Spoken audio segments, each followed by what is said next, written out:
गौतम बुद्ध की एक प्रचलित कथा के अनुसार एक दिन सुबह सुबह सभी शिष्य बुद्ध के प्रवचन सुनने के लिए एक साथ बैठे हुए थे।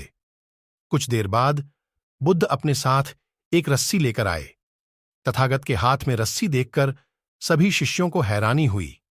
बुद्ध अपने आसन पर बैठे और उन्होंने रस्सी में एक के बाद एक 3 गांठ बांध दी। इसके बाद उन्होंने शिष्यों से पूछा कि क्या ये वही रस्सी है जो गांठ बांधने से पहले थी? इस प्रश्न के जवाब में एक शिष्य ने कहा कि तथागत, इसका उत्तर थोड़ा मुश्किल है। ये हमारे देखने के तरीके पर निर्भर करता है। एक तरह से तो रस्सी वही है, इसमें कोई बदलाव नहीं है।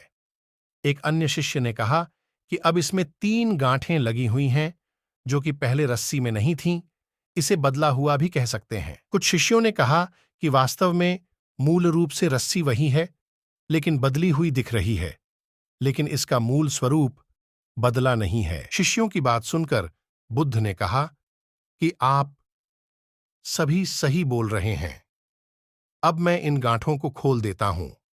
ये बोलकर बुद्ध रस्सी के दोनों सिरों को खींचने लगे।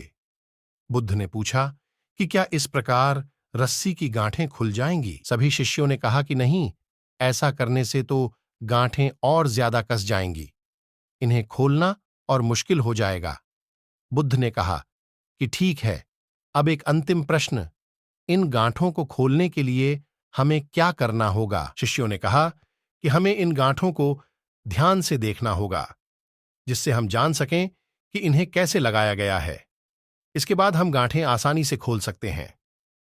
बुद्ध इस जवाब से संतुष्ट हो गए और उन्होंने कहा कि यह सही बात है।